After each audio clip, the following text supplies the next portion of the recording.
Friends, I must confess, one of the more tragic aspects of Christianity is that quite a number of people who claim to be very faithful followers of Jesus, regular mass goers, or seem to have a beautiful love of prayer in their lives, but at the same time, they can be quite quarrelsome with other people, for the sake of it almost.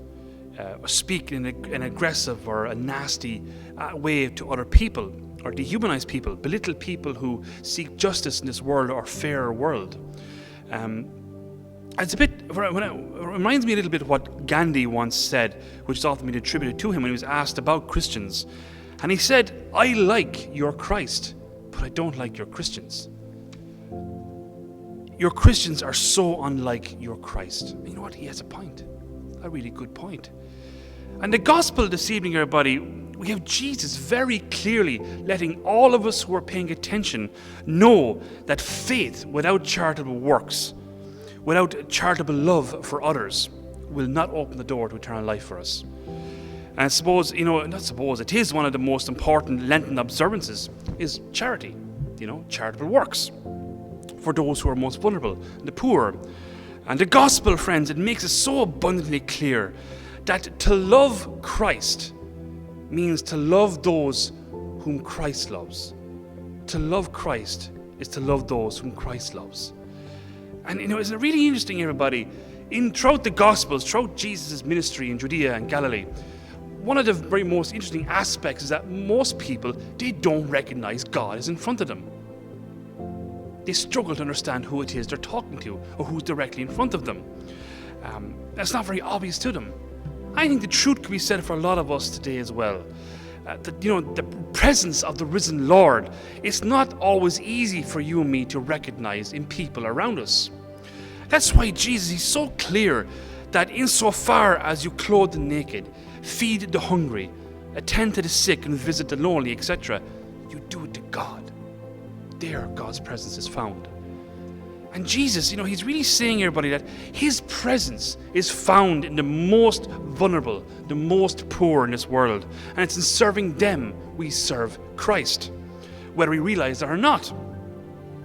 That's why, everybody, and it's a beautiful explanation in many respects Jesus gives us this evening of that beautiful command to love God. Yes, of course, but to love neighbor as well. That's why, we need to be watchful, everybody. If I am growing in prayer in my private life, for example, say, I might come to Mass a bit more, I love Christ in the Eucharist, I go to adoration, I do the Rosary, I do novenas, I do all that really important, good, deep spiritual stuff.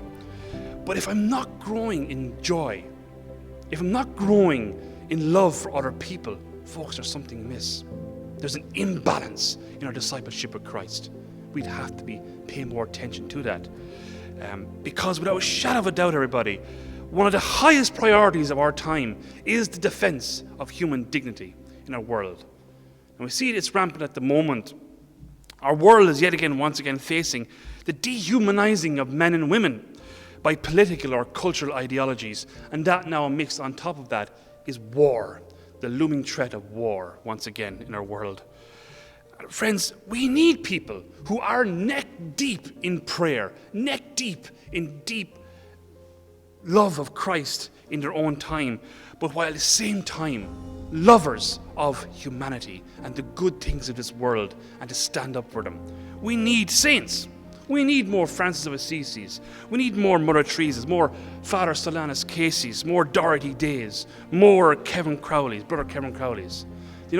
People who not only love the Lord and the poor, but they're leading the way, everybody, for you and me as a model to follow in displaying the transformative power of the gospel in this very angry and quite a confusing world at the moment.